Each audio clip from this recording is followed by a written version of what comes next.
Tottenham's reality must have set in for Igor Tudor about 7 minutes into his first match in charge. A North London derby coincided with what felt like the first sunny day of 2026, and the sense of a fresh start was palpable. The Spurs fans responded by creating the stadium's best atmosphere of the season, and then the match started. By the time technology failure caused lengthy delays in the early stages, Arsenal completed 64 passes to Spurs' 8, a sign of things to come in a 4-1 defeat. I need to be honest, two totally different worlds, Tudor said of the two sides in his post-match press conference. Psychological and physical world levels.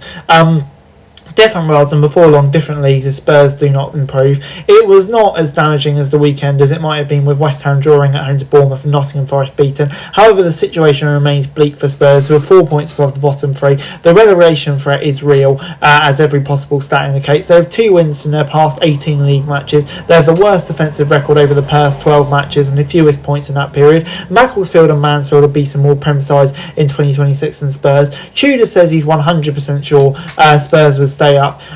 His comments after his first match says no illusions, they're too good to go down. For all the pre-match optimism, expecting Tottenham to beat Arsenal is unrealistic. 4 training sessions leading up to the match were focused on drilling the basics of his principles, but far more work is required. The primary concern beyond the result would have been the meekness of the performance. His players were so easily overwhelmed and overpowered by Arsenal, and his comments were damning towards Thomas Frank's tenure. We need more time to be in a physical moment and physical situation that we can go strong and take the ball, Tudor said. Now we're not in that moment. Each of us look in the mirror and really really start to change the habits, working hard in the only way. Tudor doesn't believe Spurs players are fit enough or good enough at doing the basics. He said much of the North London derby waving frantically at his defenders to push up the pitch, but they rarely listened. There were none of the promising pressing. These Spurs players are frozen by doubt. Tudor says he has enough time to change that, but even he hasn't taken aback by the size of the task at hand. The attackers are lost at the back. Spurs have conceded at least twice for the last 7 league games.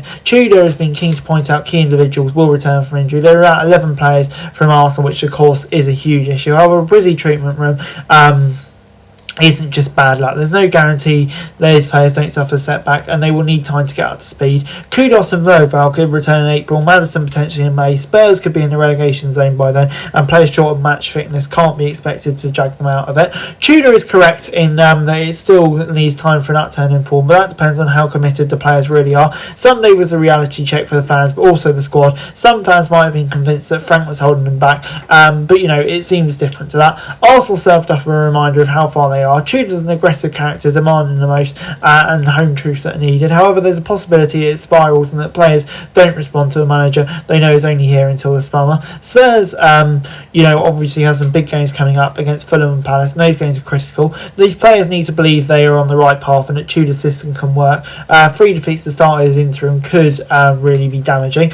Even the more optimistic Spurs fans would accept the gap to the relegation zone is too close to comfort. Spurs finished 17th last season, but were never really in danger. The form table is what should really concern Spurs. Over the past 8 matches, there's no worse side.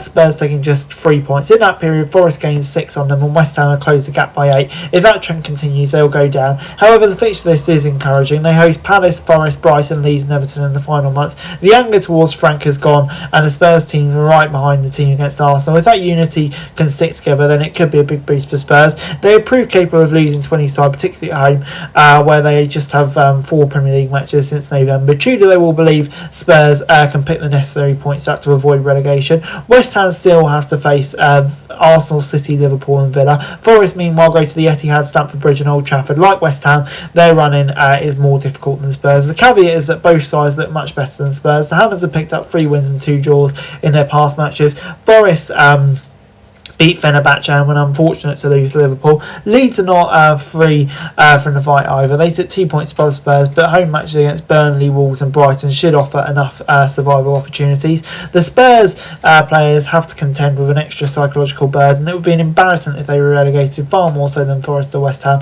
and that could become an increasingly debilitating factor. All 3 clubs coincidentally play Fulham in the next 4 fixtures. Spurs then face Palace, Liverpool and Forest. It's a far more appealing run for West Ham, who take on Liverpool, Liverpool, Man City and Aston Villa before playing Fulham and Spurs. Fulham are away at Brighton City. Spurs now have to pull away from danger, and if they don't, it's going to get very nervy. There's almost been an arrogance in the way they've approached it. The January window was absurdly quiet given the injury crisis and the lack of quality. Spurs insisted they didn't want to panic and make short-term signings, preferring to focus on who they could bring in the summer. It smacked of a club truly not believing they could end up in the Championship. Spurs cannot afford to think this way. Last season's European trophies too irrelevant, so too the world-class stadium. The current crop of players aren't good enough. It's understood that wage reductions for relegation haven't been included, so that adds to the cost. That would be an excellent of big names, Romero, Van der Ven, etc., etc. Maybe still if they stay up, surely the likes of Bergvall and Solanke would look elsewhere as well. Championship football may offer time for development for players such as Mickey Moore and Luca Williams-Barnett, but even they might have loftier ambitions. Reports suggest some of the club sponsorship deals will be terminated even if they do go down. Those are already impacted by the lack of European football next season. Tottenham's current partnership with AIA expires at the end of next season. Relegation would heavily reduce the club's appeal. So yeah, the club's situation would be aided by the stadium continuing to host concert, boxing, NFL, etc., which wouldn't be impacted by the Championship. However, it's estimated Spurs will still owe more than 300 million in outstanding transfer fees. Matchday income would drop significantly with ticket prices having to cut and the appeal for corporate diminishing. There will be an unprecedented situation.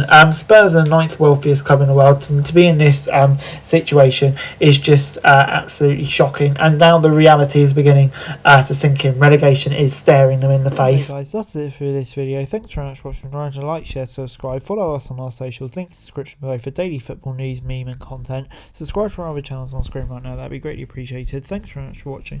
Peace out.